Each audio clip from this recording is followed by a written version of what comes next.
De retour pour la troisième game de cette soirée entre Anderlecht et les Brussels Guardians. Deuxième opposition de la soirée pour les Brussels Guardians qui s'étaient inclinés face au 7am un peu plus tôt dans la soirée et qui vont avoir à cœur de redorer leur blason face à Anderlecht.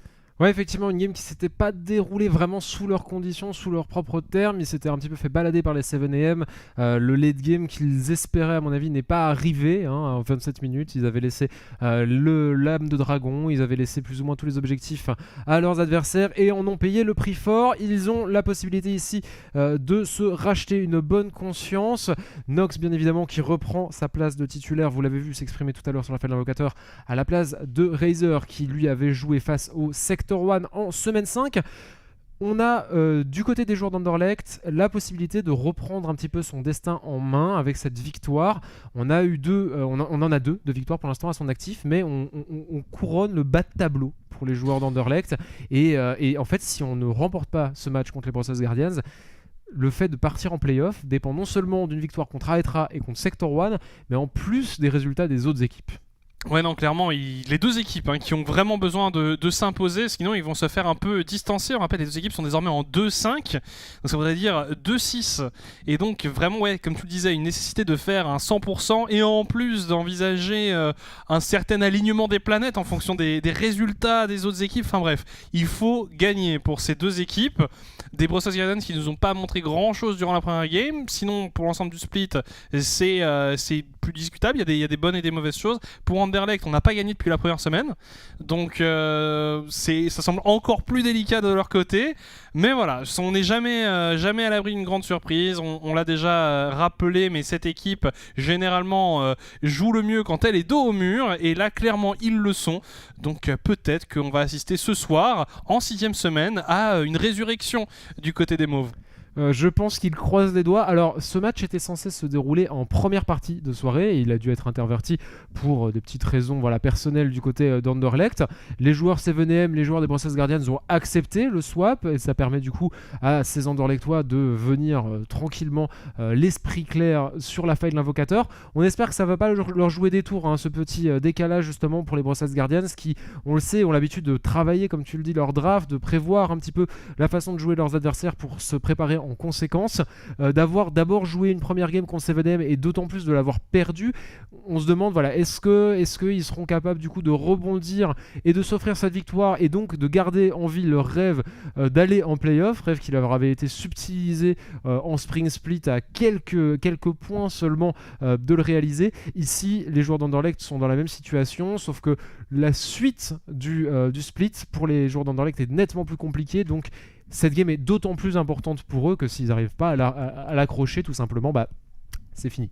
On peut presque le dire. Oui, non, clairement, et on espère voir un petit regain de forme du côté de cette équipe. C'est vrai que ça serait assez triste d'imaginer qu'ils pourraient enchaîner encore une nouvelle semaine sans victoire. On connaît la valeur des joueurs. Mécaniquement, c'est clairement des joueurs qui ont des choses à faire valoir, mais c'est au niveau des drafts, c'est au niveau des rotations, c'est au niveau des prises de décision in-game que ça se complique et que cette saison, on ne voit pas grand-chose. Là où on a quand même connu ce roster de joueurs qui évoluent ensemble depuis très longtemps, enfin, c'est arrivé plus récemment, mais les 4 autres joueurs évoluent ensemble depuis très longtemps. C'est une équipe qui nous a habitués plutôt à truster les hauts de classement, quoi.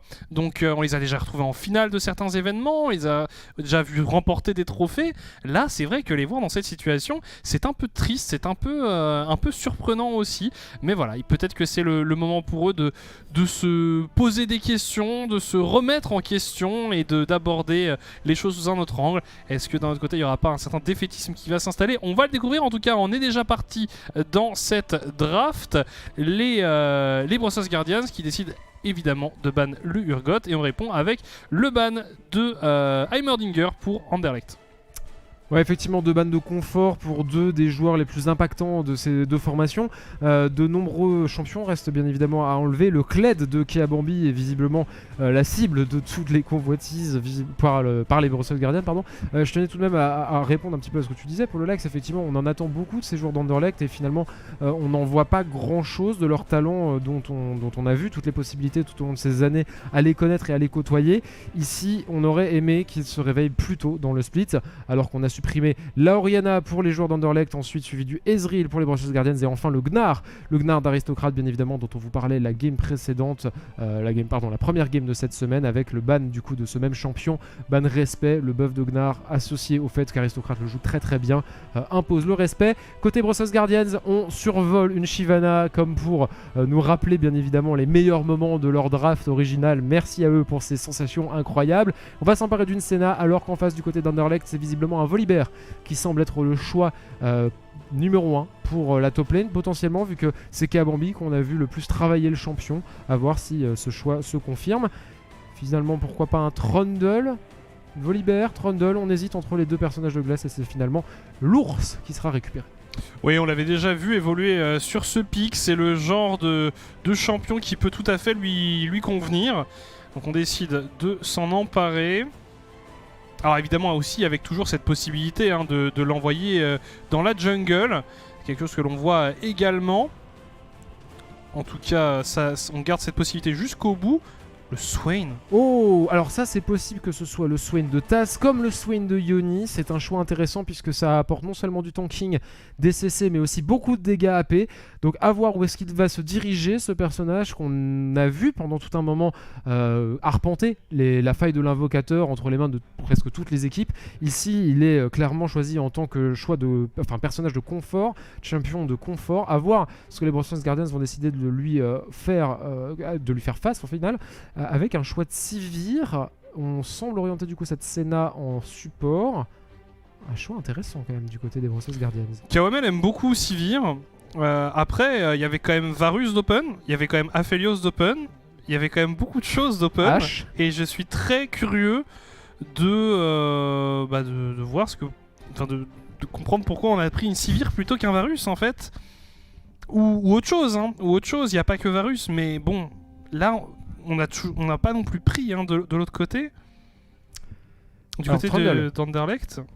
Trundle du coup, Brussels Guardians, un choix relativement safe, un choix relativement standard, même si voilà, on aurait pu choisir autre chose au niveau de la jungle avec le Graves, la Nidalee qui sont open bien évidemment.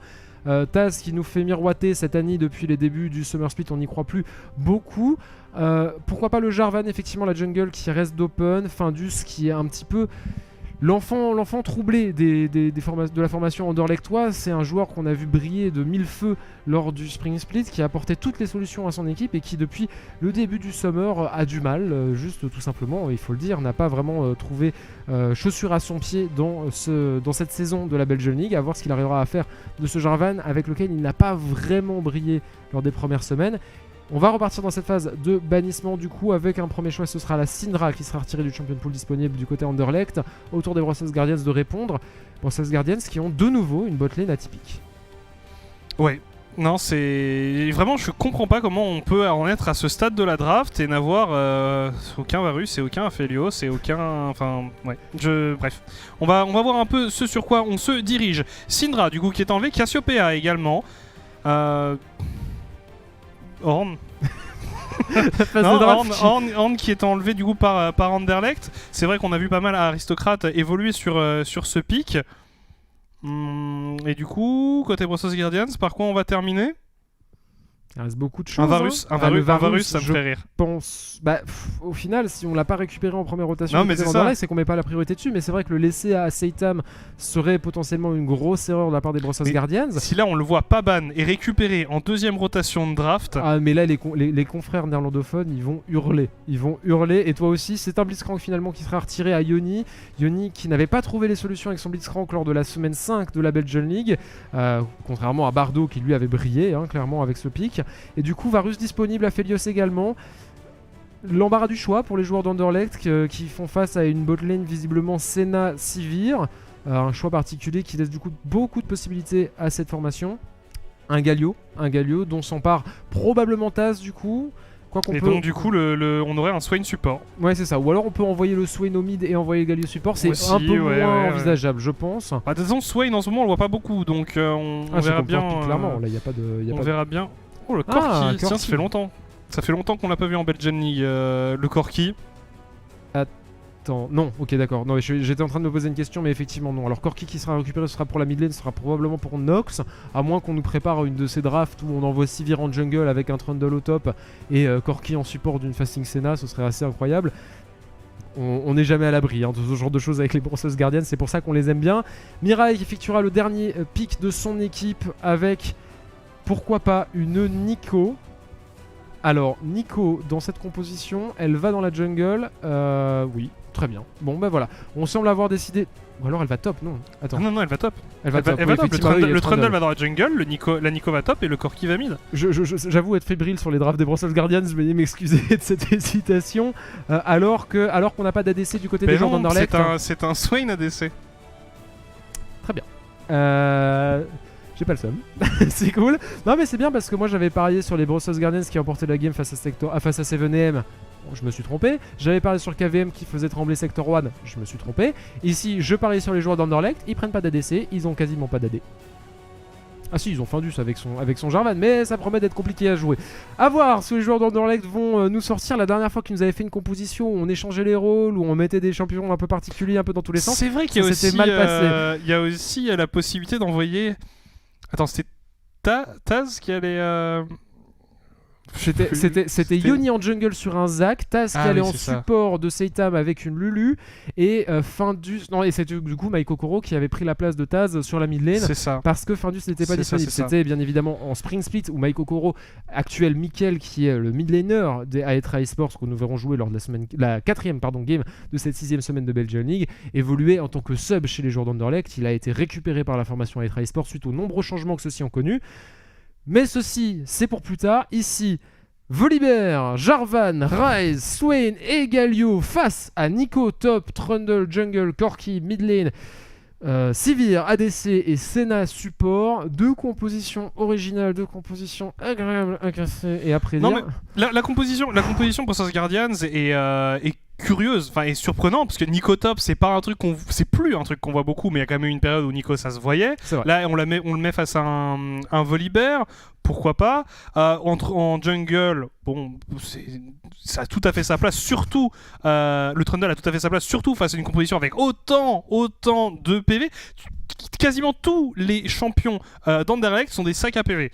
C'est super impressionnant. Je veux dire, la quantité de points de vie qu'il va faire tomber, c'est assez fou. Le Corki est un très bon pick, c'est juste qu'on le voit moins en Belgian League, mais quand même dans toutes les autres régions, c'est un pick qui a fait ses preuves. Et puis il y a juste ce petit point d'interrogation me concernant, c'est pourquoi Sivir plutôt qu'autre chose. Après, ça peut être assez sympa, mais je veux dire, quand même, quand t'avais autant de bons ADC actuels qui étaient open, et surtout qu'en plus Kawamel s'est joué, qu'on décide de pas s'en emparer, ça me surprend. Mais et puis après, du côté d'Anderlecht, je sais. Pas de ban Varus, pas de ban Aphelios, pas de ban Ashe. Aucun de ces trois champions n'a été récupéré. Bienvenue en Belgique. Il y a juste eu un ban Ezreal. Il y a eu un ban Ezreal. Bah, au final, il n'y avait pas vraiment... Est-ce que Seitam avait vraiment envie de le récupérer? Vu les deux premiers champions qui ont été récupérés, à savoir Volibear et Swain, c'était pas vraiment l'intention des joueurs d'Anderlecht. Qui, alors, soit partent sur une happy game où ils se disent voilà, bon, on a connu un speed trade compliqué, ça va être difficile d'aborder Aetra et puis Sector 1 pour clôturer la saison et tenter de récupérer les victoires nécessaires pour se qualifier en playoff. Est-ce qu'on partirait pas sur une compo contente où on décide de faire un peu ce qu'on veut? Compo contente, ouais. Happy game, une partie contente. Ou est-ce que justement on a envie d'aller chercher les Brussels Guardians sur leur propre terrain avec des drafts extrêmement originales, avec des pics non attendus? Alors, bon, Volibear, Jarvan, ça passe. Galio support, soit. Swain, ADC entre guillemets, et Ryze au mid, c'est quand même déjà un petit peu plus particulier. Et on a le Corgi avec la magnifique possibilité de spam les emotes à la façon de Caps de chez G2 bien évidemment. Une composition du côté des Brussels Guardians également intéressante. J'avoue que la Nico top m'a bien perturbé, je vais pas mentir. Corki au mid, bien évidemment, comme tu disais, pour le Lax, hein, c'est quelque chose qu'on voit moins souvent en Belgian League, mais qui a largement sa place dans toutes les autres ligues disponibles et créées par, bien évidemment, Riot Games. À voir comment cette game va se dérouler. On vous rappelle quand même que les deux équipes sont actuellement en 2-5 et cherchent actuellement bien évidemment à accrocher une victoire supplémentaire à leur palmarès pour pouvoir garder en vie et garder entre leurs mains la possibilité de se qualifier en playoff. Pour ce faire, aucune invade, pour ce faire, aucune rune, ni maîtrise, ni itemisation originale. On se concentre, on rentre dans la partie et on donne tout ce qu'on a pour les deux structures. Bah, on a déjà apporté son lot d'originalité avec la draft, oui. Donc on reste quand même sur des masterises un peu plus classiques. Non mais après, voilà, c'est Anderlecht, on sait jamais, ils peuvent aller se dépasser avec des compositions de ce genre.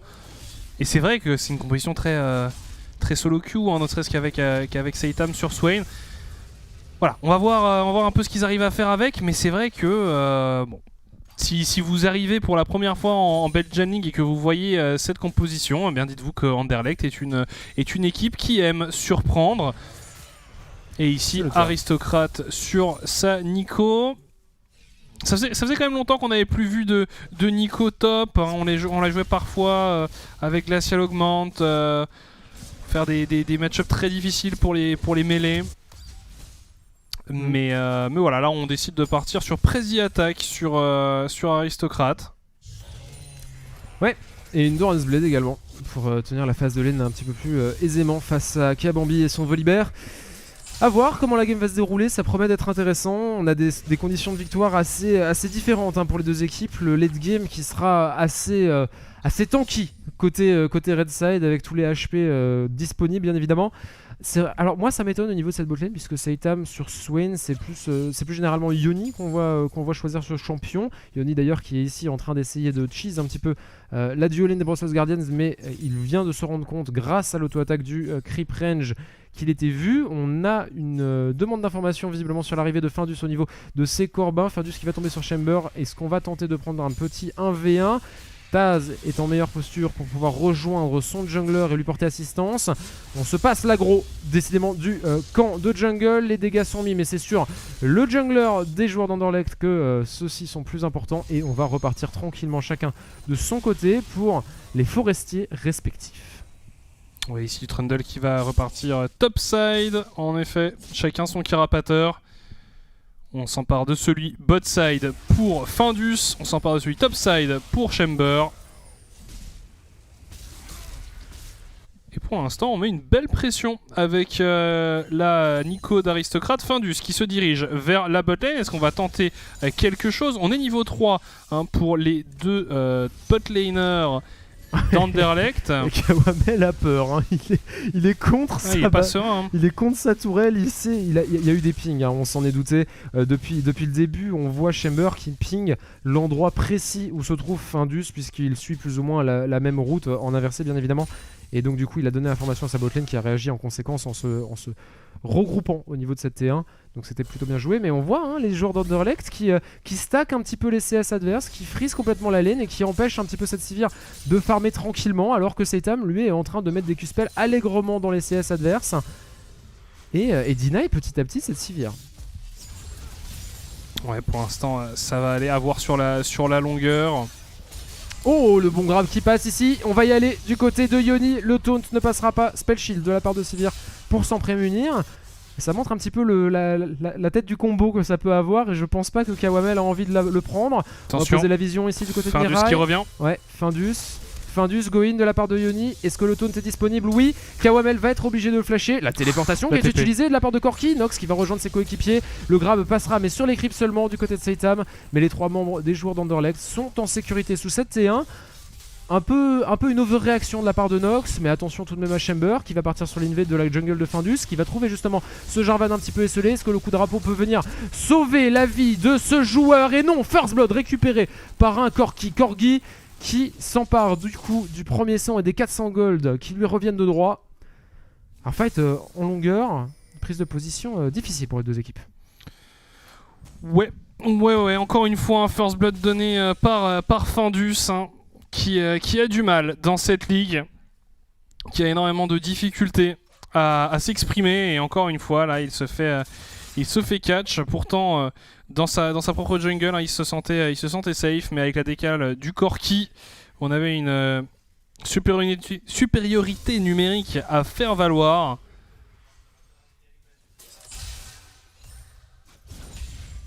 Et la lane qui continue ici entre les deux Jolane.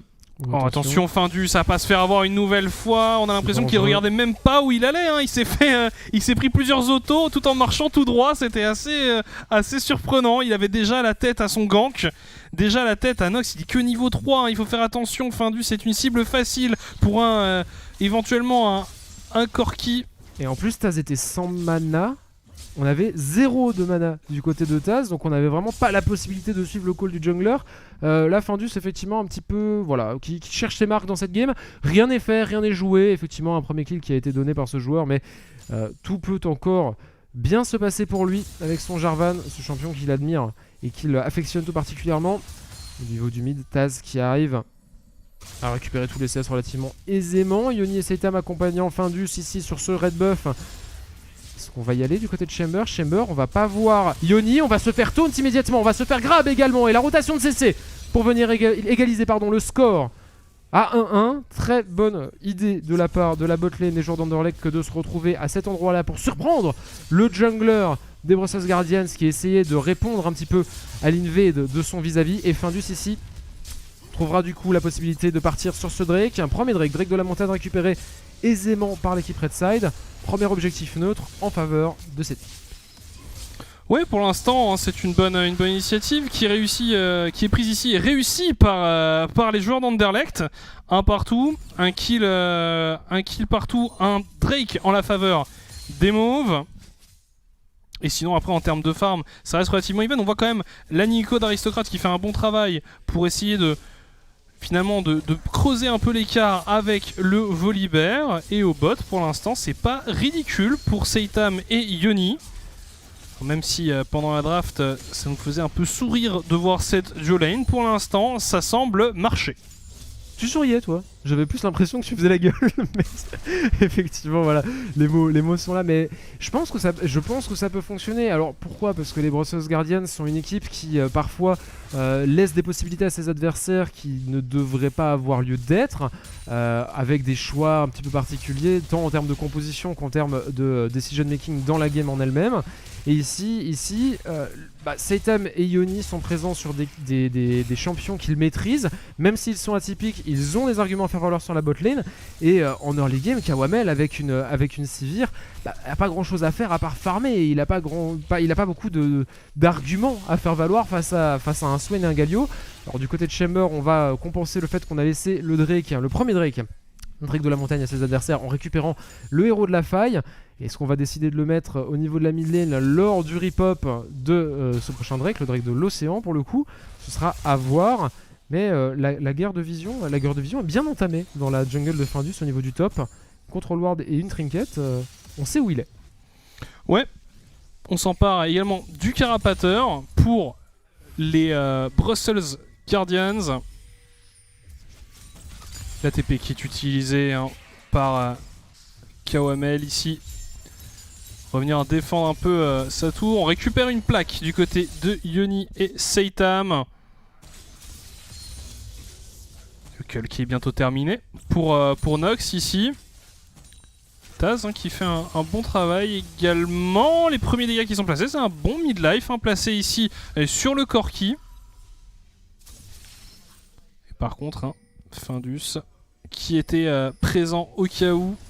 On va tenter un décalage alors qu'ici on veut forcer le top side. On veut utiliser le héros de la faille pour récupérer la T1. Il donne tout Kia Bambi pour défendre cet objectif et ce sera réussi. On n'arrivera pas à le forcer. Pendant ce temps là on avait décalé bot side du côté des joueurs Anderlecht. On s'en doute peut-être. Attention. Ultimate de la part de Rest pour passer derrière Kawamel et Mirai. On va passer en fufu, l'ultimate qui est claqué de la part de la Sivir pour tenter de... Ils vont les laisser partir. L'engage, est-ce qu'on va y aller du côté de Findus? C'est bon, on a le cataclysme, on a l'ulti également de la part de Yoni pour aller rejoindre son jungler, les CCC qui sont mis sur les deux joueurs des Brussels Guardians. Pourquoi est-ce que Kawamel, après avoir flash out, va rester ici alors qu'on a l'engage, la re-engage des Brussels Guardians? Aristocrate offre les CC à son équipe, mais maintenant dans la tourmente, Kia Bambi va l'imploser. Le kill est récupéré tout de même du côté des Brussels Guardians, tant sur Taz que sur Yoni, mais maintenant c'est Chamber dans la tourmente et juste comme ça le move se retourne. 3 pour 2. Les Bros Guardians récupèrent des kills mais en offrent beaucoup. On va revoir ce qui vient de se passer, c'était vachement confus, le fight en 2 mouvements qui donne beaucoup de choses aux 2 équipes. Attention, Fadus! Oh là là, non, l'execute de la tourelle, incroyable. Findus qui meurt face à cet objectif. C'est pas mal. Attention, par contre, là, on a réussi à cancel les bacs, mais on va revoir un replay justement de cette action avec évidemment ce combo dévastateur entre Galio et Jarvan. Tout semble bien se terminer, et puis il y a l'arrivée d'Aristocrate et du reste de son équipe. Un Nox qui ne passe pas loin de pulvériser Taz, mais qui loupe sa roquette. Pendant ce temps-là, on a Aristocrate qui se prend une succession de CC. Findus qui arrive à bien temporiser, à s'en tirer finalement, même s'il mourra ensuite des suites de la tour. Et on arrive encore une fois à ce que ça ne se passe pas trop mal, même si on avait beaucoup de joueurs assez low life du côté d'Anderlecht. Et là on va revoir la mort tragique d'un jungler parti trop tôt. C'est douloureux. RIP. Le pouce en l'air veut tout dire. Le pouce en l'air veut tout dire, on avait accepté la mort, on était passé par les 7 phases du deuil, du côté de Findus, le déni, le marchandage, la colère, et puis finalement l'acceptation en voyant partir ce dernier coup de tour, ce 4ème coup de tour. Est-ce que ça l'empêchera de mettre la pression sur les Bros Guardians autour de ce prochain objectif qui est le break de l'océan? Visiblement pas. Un move compliqué. Et alors je comprends pas la mentalité de Kawamel qui flash out le cataclysme de Findus et puis qui reste dans l'ulti de Galio, qui du coup se fait bump, se prend une rotation de CC et finalement finit par donner de son corps à ses adversaires. On va mettre la pression au niveau du bot side. Est-ce qu'on récupérera la dernière plaque avant de s'orienter vers le dragon? La question reste pour l'instant sans réponse. Si, on va récupérer cette dernière plaque pendant que Findus engage cet objectif neutre. Chamber n'est pas au rendez-vous, il se situe au niveau du top pour venir pourquoi pas chercher des dégâts sur cette T2. Cette T2 tenue pour l'instant par Keabambi. Est-ce que Keabambi peut faire face à 2 membres des Bros Guardians? À voir, mais de nouveau, les Bros Guardians ne mettent aucune pression sur les Drake et les laissent consécutivement à leurs adversaires. Ça fait 6 Drake d'affilée aujourd'hui qu'ils laissent à l'équipe en face. Attention, un Chamber qui tente quelque chose ici sur Keabambi qui va simplement fuir. Il y avait également l'arrivée de Nox au cas où. Mais à noter tout de même le Swain de Seitam en 4-0. Le Swain pour l'instant qui marche bien pour l'équipe d'Anderlecht. Par contre en termes de gold on est à une égalité quasi parfaite entre les 2 équipes. Là où le bas blesse pour les joueurs des Bros Guardians, c'est plus au niveau des Drake ou des héros de la faille. Bon, il va falloir s'emparer au bout d'un moment. Ne pas faire les mêmes erreurs que contre les 7am. Ça leur avait coûté assez cher. Justement, en parlant de héros de la faille, les joueurs d'Anderlecht qui décident de se diriger dans cette zone, histoire d'apporter un peu de vision justement, prendre un peu d'informations sur le placement des joueurs adverses. Le blue buff qui va être finalement pas donné à Nox ici. Tant pis pour lui. Bon, attention Kawamel, on voulait tenter une réception pour l'ADC des Bros Guardians. Attention, Mirage Chamber qui arrive. J'ai directement sur la composition des joueurs d'Anderlecht, mais un coup de drapeau et on est en sécurité pour ce Jarvan. Le héros de la faille apparaîtra d'ici une petite dizaine de secondes et sera contesté par les 2 équipes qui sont full HP, qui disposent de la plupart de leurs summoners et qui sont bien évidemment aptes à se battre. Attention tout de même à Taz, le route qui va passer du côté d'Aristocrate. On va enchaîner les spells mais ce ne sera pas suffisant. Un kill récupéré par Nico ici en solo sur le mid laner des joueurs Anderlechtois. N'ouvre pas vraiment de possibilités pour son équipe au niveau du héros de la faille, mais montre un petit peu la température et la couleur de la game au fur et à mesure que celle-ci avance. La botlane des joueurs d'Anderlecht pour aider leur jungler. Chamber ne semble pas vouloir le contester, laisse de nouveau un objectif neutre à ses adversaires. Alors que Nox est lui en train de mettre la pression sur cette T1, tout comme son top laner. Et c'est fait, on récupère ce héros de la faille pour les joueurs d'Anderlecht. C'est Findus qui s'en empare. Ouais, en tout cas, la Nigo qui fait un bon travail pour l'instant. Ici, par contre. Oh là là, alors là, je pense qu'il est mort. Oh, Findus qui a flash out. Findus qui a eu peur des coups de tour. Il a un certain un passif. Traumatisme par rapport au tour. Oh là là, c'était volontaire ce dive. Ouais, Aristocrate qui fait un bon travail sur les side lanes et qui continue à mettre la pression sur Keabambi qui était plus ou moins immobilisé par tous est cessé. Chamber qui... Oh, attention. Les tourelles qui font un gros travail dans cette partie. Les tourelles MVP, par contre, Chamber, on sent qu'il a hésité à y aller. Il s'est dit non, mais si, je peux le rattraper, si, je peux le rattraper. Et mine de rien, ils sont en train de... La deuxième charge. Ah, la troisième charge. Troisième charge, la T1, la T2 et la T3. C'est la troisième charge de la part des joueurs d'Anderlecht puisqu'ils ont dive la T1. C'est juste. Mais par contre, comme tu le dis, Aristocrate avec sa Nico AD qui fait un travail de split push, un travail de positionnement plus qu'acceptable, plus que correct, vraiment. Aristocrate peut-être MVP de la soirée des Brussels Guardians avec une performance plutôt agréable, je trouve, sur un champion original. Ça fait toujours plaisir à voir. Tu fais la moue. T'aimes pas la Nico AD? Ah, j'ai jamais été trop fan de la Nico AD top. Puriste de la top lane, tank sinon rien, Maokai level 7. Non, mais c'est juste que j'ai jamais été trop fan de la Nico top. En tout cas, pour l'instant, des joueurs d'Anderlecht qui semblent plutôt en forme. L'air de rien, on les a rarement vus être à ce stade dans des games. Récemment, généralement, à ce stade de la partie, ils étaient déjà au fond. Là ça se passe pas trop mal pour eux. Alors c'est une game très chaotique, on voit des héros de la faille qui chargent 3 tours, on voit des choses comme ça, mais c'est difficile de savoir qui ressortira vainqueur de cette confrontation pour l'instant. On voit en tout cas les joueurs Anderlecht qui ont évidemment énormément de capacité de pick-up. On est assez nombreux, on a juste le Rise. En speed il n'a pas de TP, mais il n'a pas d'ulti non plus. Donc attention à ne pas se faire surprendre du côté des joueurs d'Anderlecht. On temporise un maximum justement le temps que le Rise rejoigne le reste de son équipe. Le Drake qui va apparaître, ça serait déjà le troisième pour Anderlecht. Il va falloir être vigilant. Du côté des joueurs Brussels Guardians et on n'est pas forcément super bien placé. Oh là là, on sent que ça peut partir à tout moment du côté des joueurs d'Anderlecht. Est-ce que c'est avec ce grab de Seitam qu'on va y aller? Non. La Valkyrie out de la part de Nox sur son Corki pour éviter de prendre trop de risques. Et ça laisse la possibilité du coup aux joueurs Redside de repartir tranquillement sur un Drake de nouveau non contesté par Chamber au niveau des Corbins. 7ème Drake d'affilée que les Brussels Guardians laissent passer. Je vais garder la comptabilité à jour pour savoir combien est-ce qu'ils décident d'en donner à leurs adversaires. Mais ici c'est vrai que la perspective du fight était compliquée à aborder pour cette équipe Blue Side.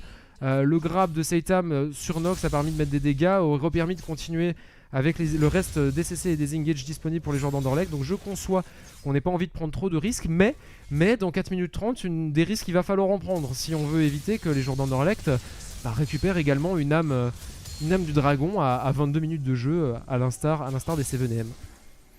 Ouais non, ça fait 7 dragons à 0 pour l'instant pour les adversaires de Brussels Guardians ce soir.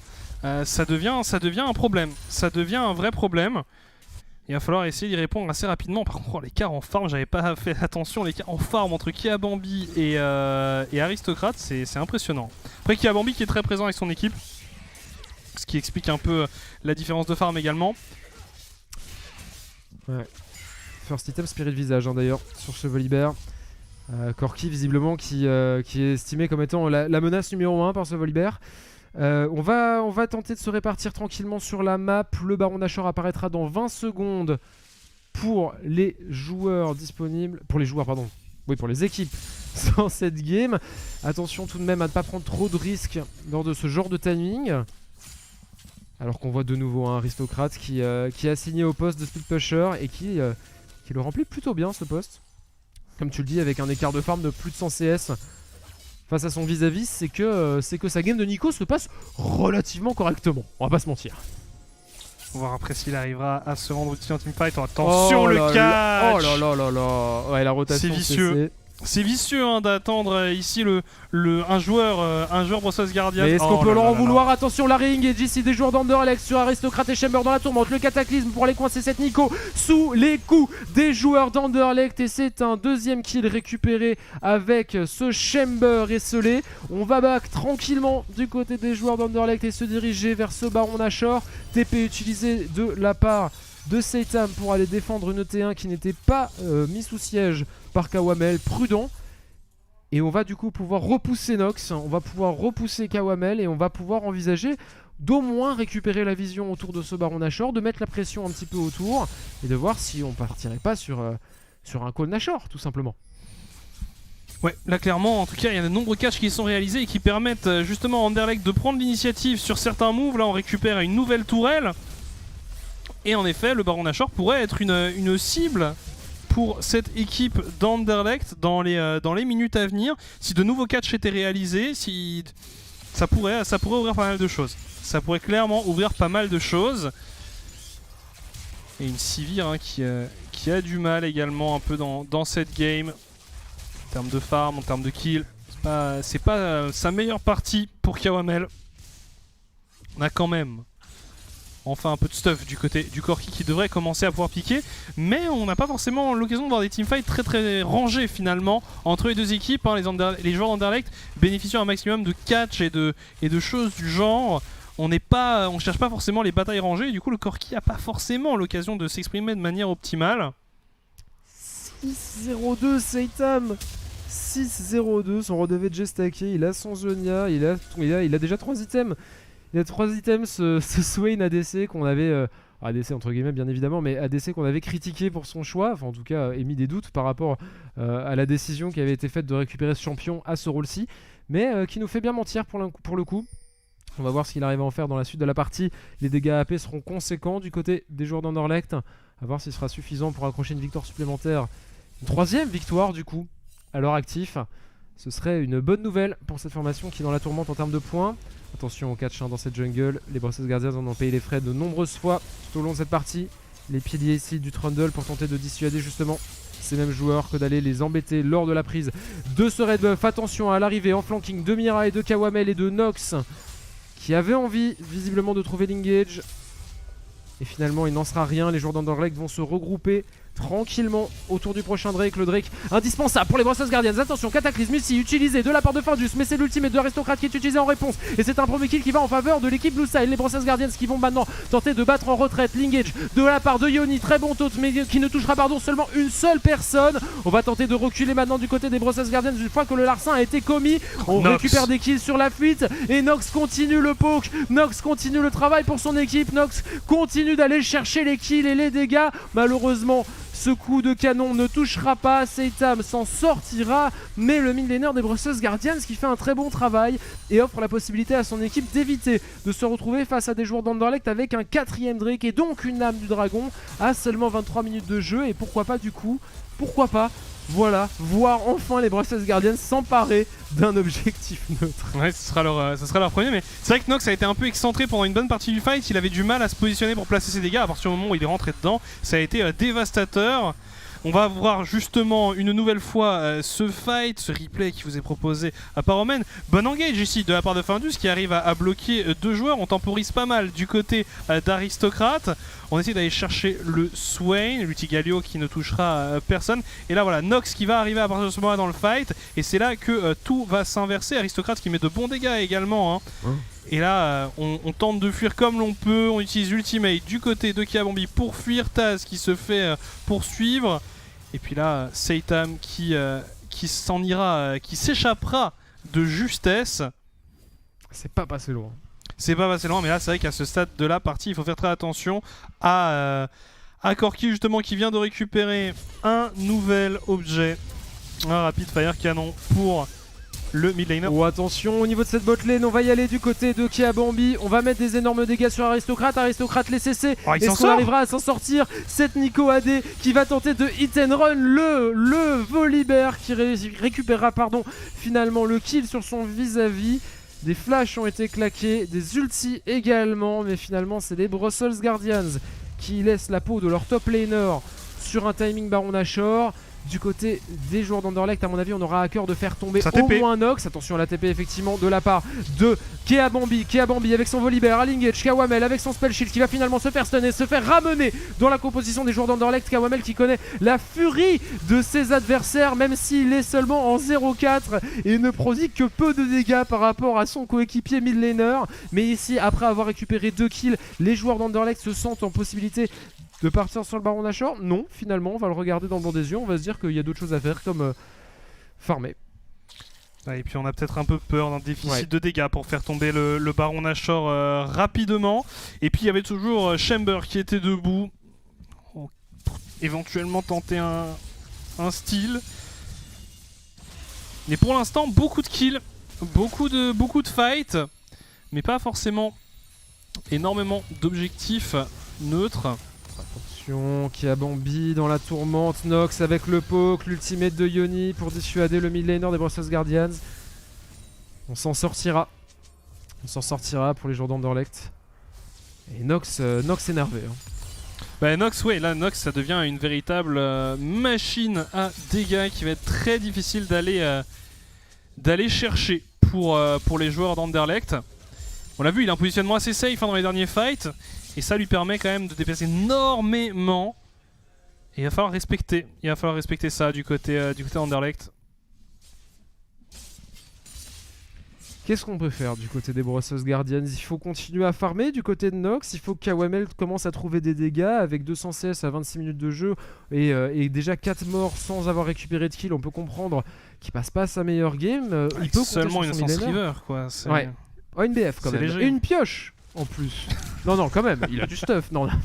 Mais voilà, donc on peut se reposer sur un deuxième ADC pour une fois dans la game des Brussels Guardians, puisque Nox a décidé de récupérer Corki. Mais attention, parce que Corki, mine de rien, il est déjà à 300 CS, il est en train de compléter son 4ème item.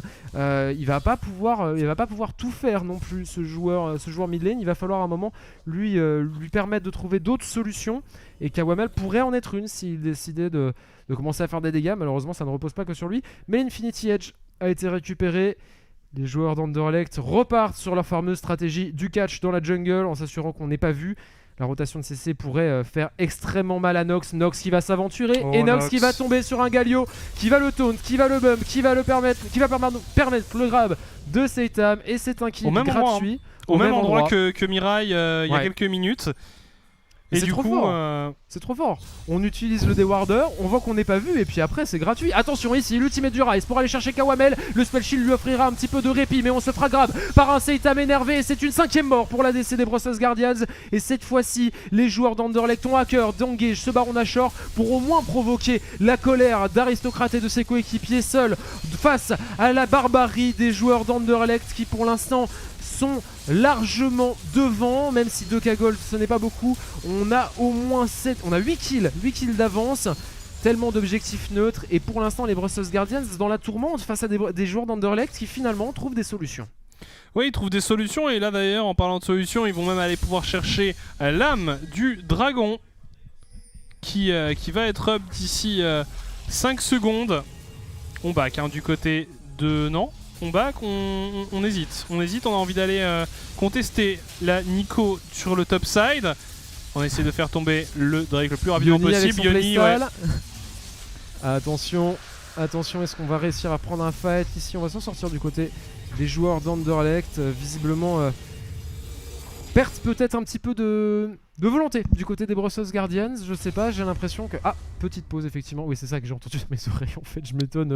Non mais je n'étais pas sûr d'avoir non plus bien entendu. En effet, petite pause du coup. On imagine qu'il y a un petit souci technique. Je ne sais pas de quel ordre. D'accord. Les Brussels Guardians qui ont actuellement des problèmes de connexion internet, du lag qui se fait ressentir sur la faille de l'invocateur pour cette équipe dans la tourmente, dans cette 3ème game de la soirée. 2ème pour leur structure. La première face à 7M s'est pas déroulée selon leurs propres termes. Ici on se retrouve de nouveau dans une situation un petit peu bancale face aux joueurs d'Anderlecht qui mettent une pression relativement considérable avec un pick Swain ADC qui fonctionne bien malgré le fait que c'est extrêmement original et mine de rien les joueurs d'Anderlecht ils pourraient être en train d'accrocher une 3ème victoire à leur actif. Ce serait la première depuis la semaine 1, c'est quand même pas beaucoup. Ouais, c'est assez surprenant de la part de cette équipe qui n'avait plus montré grand chose depuis la semaine 1 et puis surtout pour moi d'une équipe Brussels Guardians qui montrait vraiment elle de bons signes de progression, des signes encourageants de progression qui se sont inclinés face au 7am un peu plus tôt dans la soirée. Je m'attendais plutôt à voir les Brussels Guardians triompher et je me disais que contre Anderlecht ils devraient vraiment assurer leur place Et finalement, ils sont dans une situation délicate. Ils n'ont pas encore perdu la game, mais je pensais vraiment pas qu'ils seraient autant chahutés. Anderlecht montre qu'ils en ont encore l'envie d'aller contester une place en play-off. Ça serait encore jouable. Mais par contre, c'est vrai que pour les Brussels Guardians, s'ils venaient à s'incliner ce soir, ça commencerait à devenir très délicat puisqu'ils se retrouveraient en 2-6. Ouais, c'est presque impossible de se qualifier pour les playoffs en 2-6. En tout cas, ça ne dépend plus de l'équipe. Il faut se reposer un petit peu sur les performances ou contre-performances d'autres structures de la Belgian League. Tu parles du fait que, effectivement, petite surprise de revoir les joueurs d'Anderlecht jouer et mener une game après 5 semaines à vide, on peut le dire. Enfin, 4 semaines à vide, on peut le dire. Mais je les trouve pas dominants. Ils sont face à des Brussels Guardians qui peinent beaucoup à s'exprimer, qui ont une formation qui n'arrive pas à vraiment faire fonctionner à son plein potentiel. Donc honnêtement, la game est pas incroyable du côté des joueurs d'Anderlecht, alors que on a des arguments qui commencent à se faire valoir, notamment la présence de Nox pour les Brussels Guardians, qui pourrait rendre le late game dangereux. Après, à voir si les joueurs d'Anderlecht laisseront les Brussels Guardians avancer jusqu'au late game, rien n'est moins sûr. Mais cette game est complexe pour les deux équipes. Attention, ici, fin du ski, il risque de se faire catch. On va tenter d'aller lui mettre un pilar du côté de Chamber, mais celui-ci ne touchera pas. Plante explosive. Et on est safe avec le Baron Nashor. On va pouvoir mettre la pression au niveau de cette T2 du côté de cette équipe Red Side. On est à 4. On est à 5 du côté.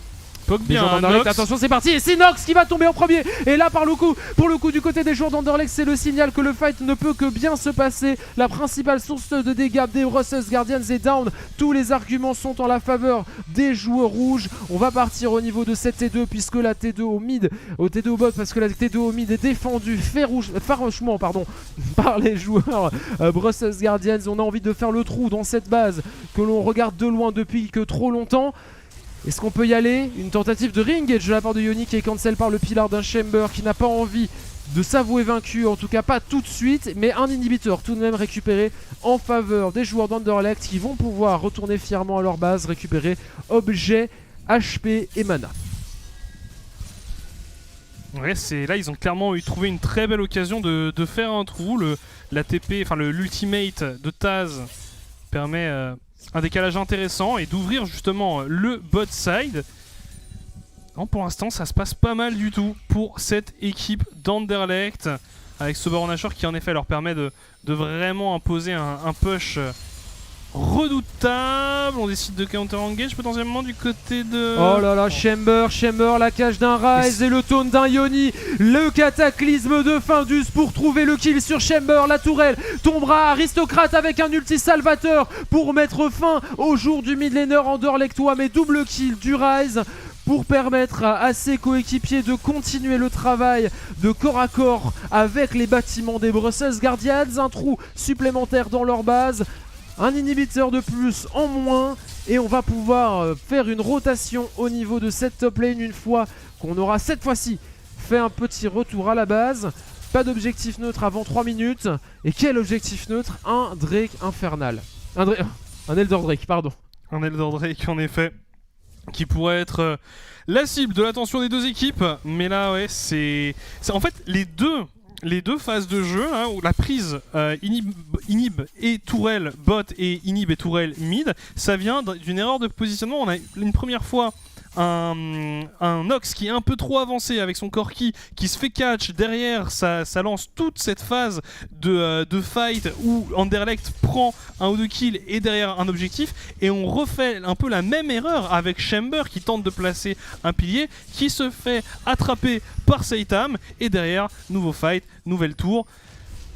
Faut vraiment faire attention à ça. C'est dommage, je pense vraiment que on a les armes du côté de Brussels Guardians pour aller chercher cette game, mais là c'est plein de petites erreurs qui cumulées donnent l'avantage aux joueurs d'Anderlecht et qui là quand même touchent la victoire du doigt et qui se sentent en capacité d'aller conclure cette game. On décide, comme tu le disais, logiquement de se diriger topside. On envoie Taz sur la bot lane, il a sa TP de up, il peut intervenir en cas de fight, et on est un peu lent sur la rotation, sur la défense de cette T3 du côté des joueurs Brussels Guardians, qui laissent un peu tomber cette tourelle sans contestation. L'inhibiteur qui est récupéré, on n'a plus On n'a plus rien du côté des Brussels Guardians. Seuls les T4 défendent encore la base. On décide de les attaquer. Est-ce qu'on va décider de fight? Attention à Lingeji, c'est Aristocrate avec un très bon DPS. Malheureusement, il va se faire taunt effectivement par Yoni. Très bon ulti pour temporiser tout de même les joueurs d'Anderlecht qui se font catch et qui se font dépop par les tourelles. Une fois de plus dans cette partie, un kill partout. Taz est mort, tout comme la Nico des Brussels Guardians. Ce call qui s'est pas trop mal passé pour le top laner des BG qui finalement achète du temps à son équipe, mais du temps pour farmer des double waves de Super Sbire. Ça promet d'être compliqué. 1 minute avant l'apparition de l'Elder Drake. Est-ce qu'on va pouvoir faire quelque chose du côté des Brussels Guardians pour tenter de renverser la vapeur? Est-ce qu'on va pouvoir récupérer ce Baron Nashor du côté des joueurs d'Anderlecht? Sensiblement oui, j'ai l'impression, vu que il va falloir défendre les tourelles, les T4 du côté Blue Side. Ça leur donne la latitude d'aller apporter de la vision là où ils le souhaitent, de setup un peu tout ça comme ils le veulent. Le Baron Nashor qui est up. Est-ce qu'on va décider de l'engage rapidement? On a Taz qui est down tout de même. On a Taz qui est down. On n'est pas vu. On n'est pas vu. Du côté, on y va, hein. Ouais. Il n'y a pas de raison de se le refuser du côté des joueurs d'Anderlecht. On se fait ce petit plaisir que de s'offrir un Baron Nashor supplémentaire. Et on va pouvoir initier la rotation immédiatement dès qu'il sera tombé après des longs moments, bien évidemment. C'est un peu pénible de le faire tomber avec la composition des joueurs d'Anderlecht. Ça prend du temps, mais c'est pas grave, on y arrivera tout doucement. Les joueurs des Brussels Guardians ne peuvent pas venir le contester. Ça continue de prendre du temps, mais ce n'est pas grave. Finir le Baron Nashor, c'est un exercice en soi. Et on va pouvoir aller sur cet Elder Drake qui vient à l'instant d'apparaître. Utilisation de l'ultimate de Taz qui laissera Kiabambi sur le banc. Kiabambi qui ping de l'aide pour demander à ses coéquipiers de venir le chercher. Parce que visiblement, on n'a pas pensé bon de le ramener.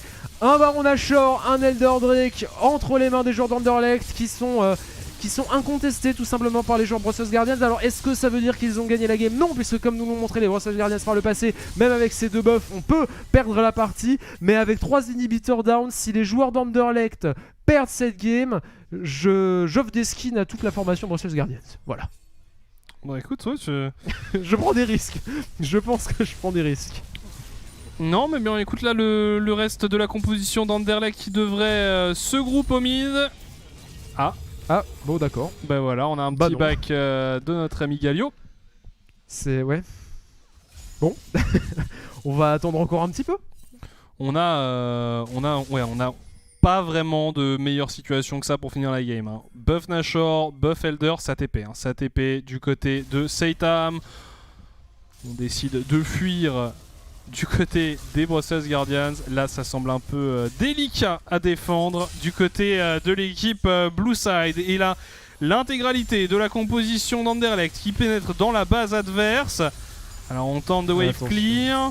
Attention, ne pas y aller trop vite pour les joueurs d'Anderlecht. Prendre son temps, comme tu le dis, Pololax. On a tous les arguments pour prendre le fight selon ses propres termes, dans de bonnes conditions, en étant zen. Ces T4 ne doivent pas être dive. On va récupérer les 2 inhibiteurs au bot et au mid qui sont en train de respawn tranquillement. Du côté Brussels Guardians, on ne peut rien pour tenter de les en dissuader. Attention tout de même à l'engage potentiel. On l'a vu tout à l'heure par Aristocrate et par Nox. C'est sur eux que repose le destin des Brussels Guardians. Si on veut continuer à espérer pouvoir aller en playoff, il va falloir trouver des solutions.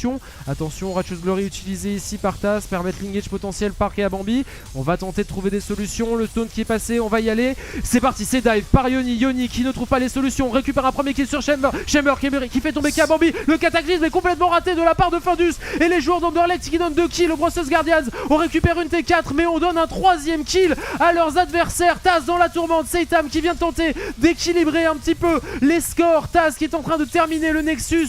Et Seitam également. L'ultimate d'Aristocrate ne touchera personne et Taz s'emparera du kill. Seitam finira la composition Brussels Guardians. Ce n'était qu'un maigre espoir. Ces 2 kills trouvés par les Brussels Guardians qui nous ont fait espérer une suite pour cette équipe. Malheureusement, ça s'arrête là pour eux. En tout cas pour cette partie, on va voir s'ils arriveront envers et contre tout à se qualifier pour les playoffs. Mais les joueurs d'Anderlecht ont mis un bon taquet à cet espoir. Ouais, c'était une game assez chaotique, assez difficile à suivre.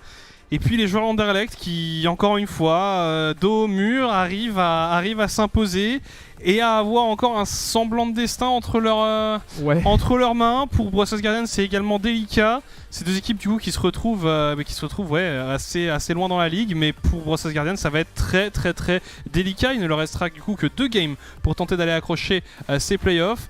Idem pour Anderlecht, mais Anderlecht, ils ont affronté Aetra et Sector One. Les prochaines semaines. Oui, les prochaines semaines. Ouais, c'est ça. Ça va pas être facile. Ça va clairement pas être facile. Je pense aussi que du côté de Brussels Guardians, ça va peut-être faire un petit coup au moral, étant donné le fait que, bon, c'était une semaine qui devait paraître, je pense, abordable pour eux. 2 équipes qui n'étaient pas forcément au top de leur forme. Ils s'inclinent les 2 fois.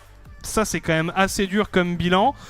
On leur souhaite quand même beaucoup de courage. Nous, on va se retrouver dans quelques instants pour le dernier match de la soirée entre le KV Mechelen et les Aetra Esports.